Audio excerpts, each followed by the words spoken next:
All right. Good morning, everyone. Happy New Year here from the intergalactic headquarters of Gentian. Recently celebrated a birthday 2 days ago for our fearless leader, Chris Doty. So happy belated birthday to him. But just as usual, we'll start with going big, beginning in gratitude. For myself, I recently watched a documentary. I love history. I love just how this country got started and especially military history, and watched a fascinating kind of Hollywood documentary called World Wars on Amazon Prime.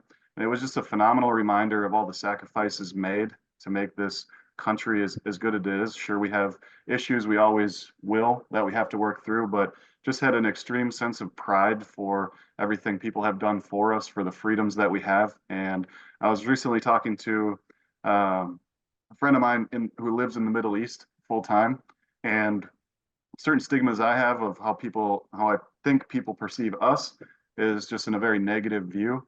And I'm sure that's the case in certain areas. But when he talked about the small talk that was occurring from everyone, it was just, oh, if only I could get to America where I could do this, I'd be happier. I would, be able to get this job and do this. And it was just really a great reminder for me of how unbelievably blessed we are on a day-to-day basis. So I just had an extreme sense of pride and gratitude for where we live and what people have done for us before us, because we continue to stand on the shoulders of giants.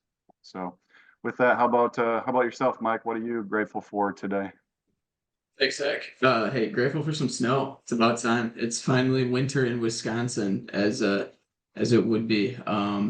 You know, I love snowboarding, and it is just fun to be able to see some of the local businesses, some of the ski hills. Had a run-in with the owner of Sunburst, most recently the ski hill up in Kewaskum, and he made a comment that they weren't able to be open from Christmas to January 1st, which is their biggest money-making week. So happy to see a little bit of snow for them. Hopefully it sticks around and everybody get out and start doing that skiing and that snowboarding, preferably the latter. Zach. How about yourself, Ashley? Thank you. I'm going to piggyback on Mike's comment. I love all of the seasons, so I'm excited that our winter season is finally here. And like Mike, skiing, snowboarding is on our radar, as well as some snowmobiling, because up north in Northwoods did not have snow this winter either during those holiday times. So that obviously hurt those businesses. But just looking forward to seeing people out and about. Thank you, Ashley. How about yourself, Michael? Thanks, Zach. Yeah, I'm most grateful actually for this upcoming weekend. It can be a little bit difficult given the temperature and the weather to get excited. But first weekend of playoff football, it's my girlfriend's 30th birthday. It's honestly one of my favorite weekends of the year. So I'm incredibly excited and just really looking forward to it. Favorite weekends of the year for football, or your girlfriend's birthday? I guess. We'll call it a tie, and I should clarify favorite non-holiday weekend and favorite non-summer weekend. All right, all right. Saved by the bell there. How about yourself, Jenny? Yeah, I mean, the snow obviously is something that was a huge gift.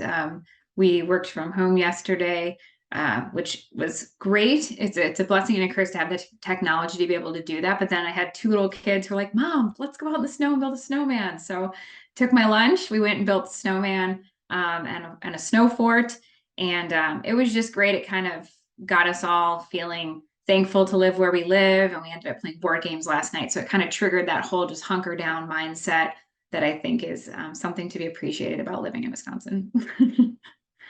That's awesome. We got to find something during those days. Exactly. I looked outside and my mind works a little differently and saw sideways snow and was like, man, I got to go for a run outside right now. So that's how I enjoyed this beautiful weather that we had. Um, but today we'll go through like normal, kind of where markets are at. One thing that Chris talked about a few weeks ago was just the world kind of views things on a calendar year basis, and all of a sudden December 31st, markets, whatever occurred ended, and now we're just starting fresh from here, where that's not really how we view things. I know that's how we go through a lot of the market returns, and it's really just to give you kind of good information and kind of take the real information versus what the news might be giving us. So Mike will run through those with us there. We'll go through the beauty of rebalancing.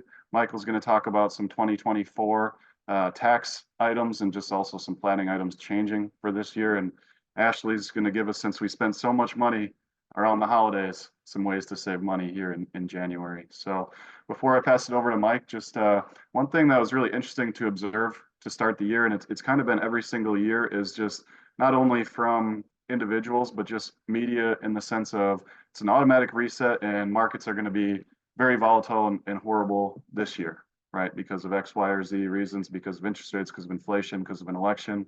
And it's just, it never really ends. Whereas every single year on a rolling year period, or I should say since 1970, really the last 50 years, the market has been positive 75% of the time on 1 year rolling periods. So why even digest and think about that, media, when 75% of the time, 1 year rolling year periods for the last 50 years have been positive? And volatility always equals return as well. So when it comes to starting a year like this, after the 7 best weeks since 2017, from November 1st to the middle of December, were the best 7 weeks since 2017, really refocusing on timeless principles that we do. And one of the best timeless principles that we have is really 3 of them. And it comes from Nick Murray, is that the market and the economy cannot be forecasted or timed. The best time to put money in is when you have it, and the best time to take it out is when you need it. That's the best way to really avoid any type of misdecisions or speculating on future facts which are unknown. So with that, Mike, what are some things we should know regarding the stock market this year? Thanks, Zach. So one of the exciting things about year end is that all of a sudden we naturally create a point that we're always able to compare what's occurred in different asset classes, what's occurred in the markets in general. Year over year, we now have that rolling period that we can look back on. Granted, we look into all sorts of different rolling periods. We can look at month ends. We can look at all sorts of those sort of things, quarter ends, all that stuff we do behind the scenes. But taking a look at year ends are incredibly interesting because we get that 1 point. But that being said, year to date, we have had some trading days this year, not a lot, but it is something worth noting that year to date, the S&P 500 relatively fell at down 0.25%. The NASDAQ composite, made up mainly of those large technology stocks, that's what makes that thing move, down 1.4% to start the year. Dow Jones down 0.41%. And then when we take a look at things beneath the surface between growth and value on the large cap side of things, relatively even. Most notably, though, when we look at small caps, the Russell 2000, that's down 3.17%. So we're seeing some volatility to start the year in domestic equities. On the international side of things, we see emerging markets down 3%. And then overall developed international countries down 1.45%. So something incredibly interesting. The trend that I want to bring up, and Zach, you're probably going to touch on this a little bit later, but when you look at the best performing asset class from an equity standpoint last year was large cap growth. We've been talking about it throughout. They had a wonderful run, great recovery. Let's remind ourselves from an equity standpoint what the worst performing asset class was in 2022. And right at the bottom of that list is large cap growth. Now, the best performing asset class, large cap value. Guess what the worst performing asset class was in 2023? I don't even know that I have to say it. Large cap value brought it all from the very bottom, with growth actually outperforming it by 32%. So that discipline of annual rebalancing, and I want to remind everybody that there's 2 different types of asset allocators. When you look at things from a macro standpoint, there's tactical, those who make decisions based on what they believe is going to occur and think that they have a crystal ball. So they're moving portfolios in ways to try to capture something at a whim. Those strategic asset allocators, which is what we make ourselves out to be. We put a long-term plan in place that separates things in a way that has been timeless. And we're going to stay in that plan no matter what and continue to come back to it with that discipline of annual rebalancing. What does that mean? It means that we can block out the noise. We can stay invested. And a lot of times that's what great investors do. They just need to stay invested over time. So continuing forward with those ideas, some of the trends to look for in 2024, what we're sort of hearing from some of the analysts and things that we can see are that in in general, we're going to continue to watch volatility in equity markets. Eyes are on earnings coming up here. We're going to see how resilient these companies have continued to then be. And that's going to dictate a little bit about the perception of things around them, what the Fed's going to continue to do going forward. There's an anticipation that rates might come down. Let's not hold our breath on anything right now. That's what we're hearing, that the United States economy continues to be resilient. We may see them be able to just stay normal longer now. We've been hearing higher for longer. Well, I heard it said to me most recently, this is normal for longer. Money shouldn't be free. These interest rates, they're okay. They're healthy for the market in general. They might not feel good in comparison to what we had previously, but let's just make sure that we don't bet on the fact that interest rates will come down. That being said, we don't expect interest rates to rise as much as they did, at least in the previous years. So bonds providing stability, that's something that could give us a high risk adjusted rate of return. What does that mean? You're able to return more based on the amount of risk that you take. Bonds seem to be, there's no such thing as a riskless asset class. I want to put that out there first and foremost. The less risk in bonds for higher return, giving us that higher risk adjusted rate of return. That's what we could see going forward. So, and then finally, switching gears completely, there is another topic that I've talked about quite a bit with a bunch of different clients, and that's student loans. There's a lot of individuals trying to figure out how to finance FAFSA, just recently got a facelift, became open for those who apply to it. And what we've seen with a lot of our clients, because you've done so well over the course of your lives, you put yourselves in a position to have a lot of income. When you're applying for these, you're only seeing the opportunity to get unsubsidized student loans. So a big cautionary piece about unsubsidized student loans, if that's the only way that you can fund your education, it is a wonderful option for you. It is able to defer payment until graduation with a 6-month grace period. That being said, interest is accumulating during that time that you're not making payments. And after that grace period, when payments have to restart, all that interest capitalizes. And what that means is that the interest is added to the principal balance of the loan, making essentially a brand new loan and a high watermark that interest is paid off of. So a great strategy with unsubsidized student loans is to try to find a way to pay interest as you go. That way, when the student has to go back into repayment after he graduates or she graduates, they don't have a balance that is now necessarily compounded, but grown in a way that now interest becomes even less manageable than it would have if you were able to take care of that along the way. So, Zach, that's the stuff I wanted to go through. Feel free to pass it back if you need somebody to take up some more time. Thank you. Thank you, Michael. And I give you a lot of credit for not going into too much detail with the unsubsidized loans. Mike and I have had some very in-depth conversations on those, on how, for lack of a better word, kind of how unethical we feel like they are for 18-year-old kids going to college. So did a good job kind of holding yourself back there on that one. But when Michael talked about rebalancing, I recently read through a book called The Intelligent Investor by Benjamin Graham. Many people have heard of it. He was the professor that essentially taught Warren Buffett about investing. And I've had it since I became an advisor about 9 years ago now, and I never really got into it. And my mom ended up finding it in this old place and gave it to me at Christmas, and I read it, and I really read it at the perfect time, because really nothing is new. Everything's same as ever. When they listed off the things occurring in 1960, early 70s, it was inflation, interest rates, geopolitical, things that never really changed, and talked about having timeless principles and a sound investment policy that stands the test of time. And that's really what we've worked on ever since the beginning, and what, Chris has started a business on 30 years ago. And one of those that Mike touched on is rebalancing. And if we looked at any rebalance that occurred last year in 2023, more than likely we bought more global real estate and small cap growth, depending on your strategy and when the rebalance occurred.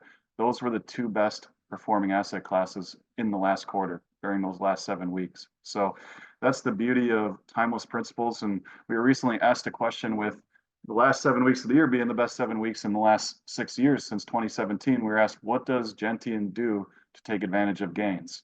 It's an extremely great question. If somebody had individual positions inside of there that grew a lot, we might have trimmed back on those. But the beauty of rebalancing is that every single year we're taking advantage of gains. It's a disciplined process to sell high and buy low.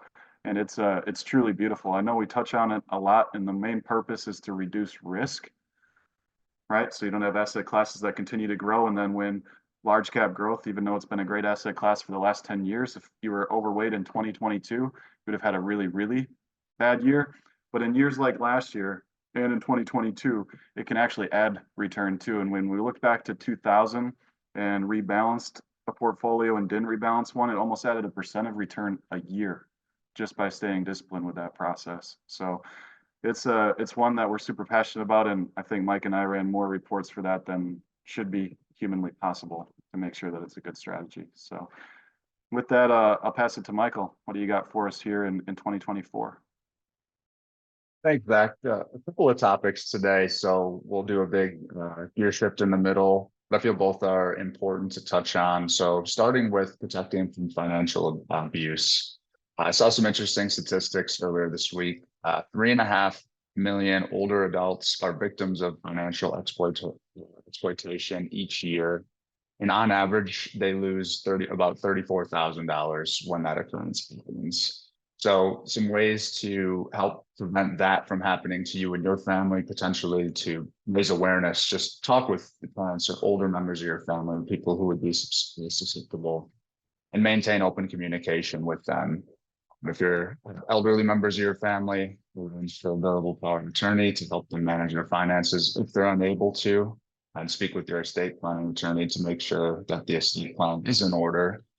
And ongoing, I think this is some things that most people should do just in general, but monitor your accounts, protect some of that personal information, and just stay informed about what some of the latest scams or targets are things that are happening today.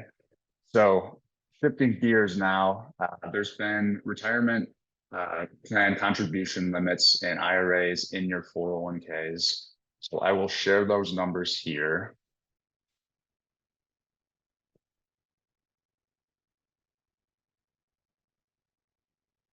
So 2023, you still actually can make an IRA contribution for the tax year 2023 up until the tax filing deadline for 2023, which is Monday, April 15th of this year.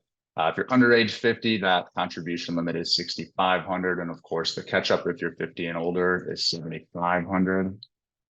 For 2024, those have each gone up by $500. So $7,000 and $8,000 if you're 50 and over. And the qualified plan contributions have also gone up. So under age 50, it's gone up $500 to $23,000. And if you're 50 and older, those are now, the contribution limit is $30,015. And that's really all I wanted to share today. So I'll pass it back to you, Zach. Yeah, thank you, Michael. And one really interesting thing to note that is new for 2024 is that if you're still working and making those catch-up contributions and you make a certain income, right now they put it around $145,000, that actually has to go to Roth. So it's kind of the Rothification, if you will, to try to get more tax dollars now on the government side of things. So it's extremely interesting to look at. Since it was Chris's birthday and he's not on here today, I can't believe I'm doing this, but I'm gonna deliver a dad joke just for him. But what rock group has 4 men that don't sing? Mount Rushmore. So apologies for that, but I had to do it for Chris. So I'll pass it to Ashley on how we can save a little money here in January. Thank you, Zach. So it's a new year, which often means a lot of us either put forth a new resolution or we're open to the idea of new challenges. Well, I have a new challenge for you this month. I know there's only a few weeks left of January, but why not start when you can? So you may have heard of Dry January, but have you heard of No Spend January? The challenge is trying to cut at least 3 of the 5 items that I'm going to run through here shortly, or even all of them. So number 1, it's a hard one and it brings joy to our lives, but try to abstain from going to a coffee shop. Save that money, make your coffee at home, make your coffee at your office, but just try to abstain from using a coffee shop and see how much money adds up. Online shopping. yes, it's easy to go to Amazon and add things to your cart that you may not necessarily need, but try to abstain from it and see how much money you save over the course of the next few weeks. No entertainment means don't buy concert tickets, don't spend money on movies, use the streaming services as well as the cable internet you already pay for, or utilize your local library. The libraries often do have audiobooks now even, so you don't even have to buy an audio version of books. So again, abstain from entertainment spending where and when necessary. No eating out. This is a hard one, but crack open those cookbooks or possibly even learn something new and watch some TV shows regarding cooking. You might teach yourself something new as well as eat a little bit healthier with not eating out. Buying clothes is sometimes hard, or if you have a new job, of course, there might be circumstances where buying clothes is necessary, but not buying clothes for a few weeks doesn't hurt anybody. What to do with all that money that you've saved? You can use that money to, of course, make more money. You can invest that money, obviously contact one of our team members to discuss that if you'd like to do so, or put it in a high yield money market fund or even a high yield savings account.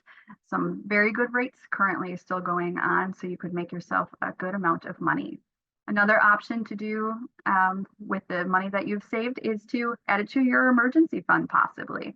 Build that up, or even a travel budget. That way you can spend a little bit more money on an upcoming trip that you may already have planned. And I'm gonna take it back to you, Zach. Thank you. Thank you, Ashley. I think I failed on every single one of those to start the year. So maybe the last 20 days, I can do a little bit better there. But just an extremely phenomenal point on money market as well. I'm glad that you brought that up. We have access to a few money market funds that are still yielding around 5.4%. Those are 1-day liquid. So if money were to be in there and you call in on Monday, you can get your money back by Wednesday into the bank account that it came from. Also, Raymond James extended their offering for their enhanced savings program. If you were concerned about FDIC insurance coverage, it's a program that actually has FDIC coverage up to 50 million instead of the normal 250,000 if you're single, 500,000 as a joint filer. And they had that started in May. They kept pushing it back because of demand. And right now the deadline to get into that one is January 31st. So that one is still 1-day liquid and is at 5% currently. Those rates can fluctuate as interest rates change, as Mike kind of alluded to earlier. Before we go to Jenny for housekeeping, just wanted to touch on a couple of things, and we might touch on it every single webinar of this year, but be wary of the election, 2024 election. Every 4 years, we have another election, and there's different conversations that come of it. If this administration comes in, if this one comes in, markets or financial plan, we gotta adjust or change. We never want our feelings regarding politics get in the way of our financial plan or investments. And when we went back and looked on people that have made mistakes on this over time, the average loss, permanent loss by making a decision on your politics instead of the investments and financial plan has been an average of 20%. So participating in any type of downturn is never detrimental to your long-term plan, but missing the upside is always detrimental to the long-term plan. So unless our goals have changed, we don't want to change our investments based off of who's in office during that time too. And it really reminds me of, been reading a lot to start the year. I think that I get that from Chris, but Same as Ever by Morgan Housel. If anyone ever gets anxious or nervous about all of the changes that are occurring on the day-to-day basis, because information is coming at us faster and faster, it's a phenomenal, fairly short book just based off of stories over history and facts of history of how if humans are involved, things are the same as ever. Things might be a little different in how, but there's still fear, there's still greed, and if we're humans, we're still reacting off of the same instinctive reactions and emotions. And one of those they talked about is expectation versus reality. And it seems like maybe it's because we can see things that other people are doing on a more consistent basis, where perhaps 70 years ago, you really only knew what your very close group or family was up to. And now you can see the entire world and you can see what you're missing out on. And it really kind of takes our expectations and pulls them up to here. And as an example, if you were working and you were expecting a certain size bonus and you got 3/4 of that, you might be disappointed because of that difference. And he talks about how the difference between your expectation and whatever your reality is where your unhappiness lies. So taking your expectations and managing those, same for being an investor or managing the expectations of returns. Do we have a great financial plan? Are we controlling what we can control? Are we taking out the proper percentages withdrawals if we're retired? If those are yes, yes, yes, then managing the expectations of what we're going to receive from the market can really kind of help mitigate that expectation versus reality. And another timeless principle that really just starting the year thought of is measuring backwards too, to gauge your progress as things are coming back faster or coming to us faster and faster. I got to the end of the year last year and was like, man, I feel like I didn't really do a lot in 2023. And then took a pen and paper and wrote down, it's like, oh my God, that was the most foundational year of my life for growth and things that occurred. And it was really just an incredible realization of just take the time to pause and reflect backwards as things are coming back to us faster and faster. So with that, Jenny, what are some things here at Gentian that we should know about coming up? Yeah, we actually have a lot of fun packed into this month, starting with tomorrow. We have Health and Wealth with Michelle Norris. If you haven't joined one of those previously, she's fantastic. Tomorrow she'll be talking about fasting, diets, and just eating for immunity, which I know over the holidays, lots of people got sick. So that would be a great session to join. On Monday, we will be closed in observance of Martin Luther King Day. And on Monday, the 22nd, we will also have limited office availability so that we can focus on our professional development. Another biweekly update will happen on the 24th, as well as our January birthday club. So this year we have asked people to email ahead of time a picture of their younger self. So we're going to be doing a fun game. And if you follow our socials, we shared a younger self photo of Chris, which is really worth checking out. He looks very cute. And then we have Ladies and Gentian on January 31st. This topic this month will be about travel and leveraging all of the savings based on being older. We had that request come out of our last session. So we're kind of looking for deals on planning a vacation in 2024. 31st, we're just going to give a birthday shout out to Julie. And then skipping into February, I will just quickly mention that we are going to have our virtual forum on the 7th. So all of these RSVP links are in your happenings email, which is sent out at the beginning of each week. And you can also find them on our events page of our website. Yeah, thank you, Jenny. And I think I didn't even realize Michelle was going to be talking about fasting tomorrow, but I forgot my lunch on the counter. I remembered about 85 other things, but forgot that. So maybe I'm just going to turn it into a 24-hour fast in honor of Michelle's fasting today. Yeah. An unplanned fast. But thank you for that, Jenny, and everyone who shared, and really hope each of you have a great week. Kind of 2024 to start the year, from what I've been seeing from different social groups and just in general, is that health is going to be top of mind to start the year. Really take care of yourself. There's a lot of different things going around, RSV, COVID, a lot of other things. So really, I think it's timely for Michelle to share with us tomorrow a few different ways to manage our health, and not only manage our health, but optimize so we can be better for ourselves and those we love around us. So with that, the team here at Gentian, where we plan it, live it, and give it. So hope you guys have a great rest of your week, and we'll see you here again in 2 weeks.